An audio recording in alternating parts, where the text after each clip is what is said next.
Go. Lakat, lakat, lakat.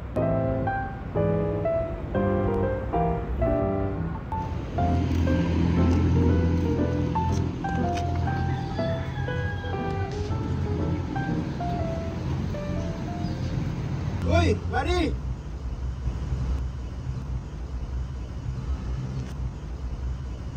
Isang kamay kay tatay, ngiting nangyayakap, matamis na amoy ni nanay, nangingiliti. Ano ba kaya ang hangad kapag ako'y may pamilyang kasama sa hapag? Tara, Mari, laro tayo. Kang, Marie, sali kayo sa amin.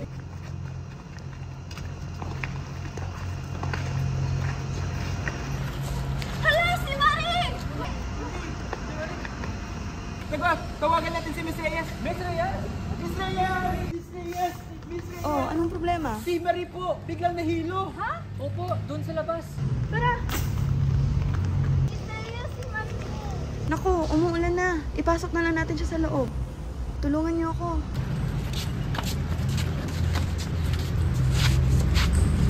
Marie, ang putla mo na. Kailangan ka na namin dalhin sa ospital. Hindi na po kailangan, Miss Reyes. Kaya ko, hindi ako lampa. Kaya ko, hindi ako kawawa. Kaya ko, ito'y simpleng pagsubok. Hindi ako pwedeng malugmok. Baka lumala yung sakit mo. Hindi naman po ito malubha, Miss Reyes. At baka makagastos pa sa bahay ampunan. Naalala niyo po ba nung na-hospital si Sister Faith? Nabaon po tayo sa utang. Sister Faith! Sister Faith!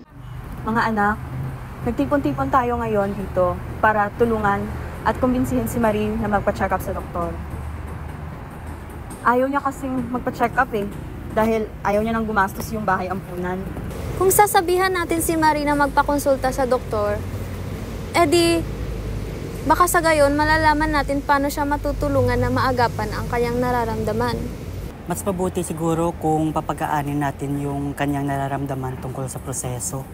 At sabihan natin siya na magagandang pwedeng mangyari kung siya'y dalhin sa doktor.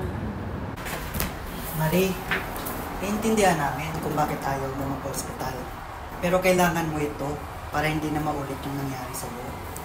Oo nga, para at least malaman na natin yung kalagayan mo at magawa natin ang paraan para ito ay magawa. Nandito kami para sa iyo, Marie. Susuportahan ka namin. Sige, maraming salamat sa inyo Bukas na bukas, papakonsulta ako sa doktor. Yay! Tara, sabihin natin si Miss Reyes. Tara. Kamusta po yung kalagayan ni Marie?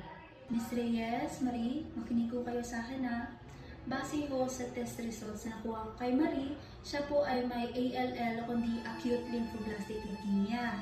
Ito po ay cancer sa dugo na karaniwang nakikita sa mga bata.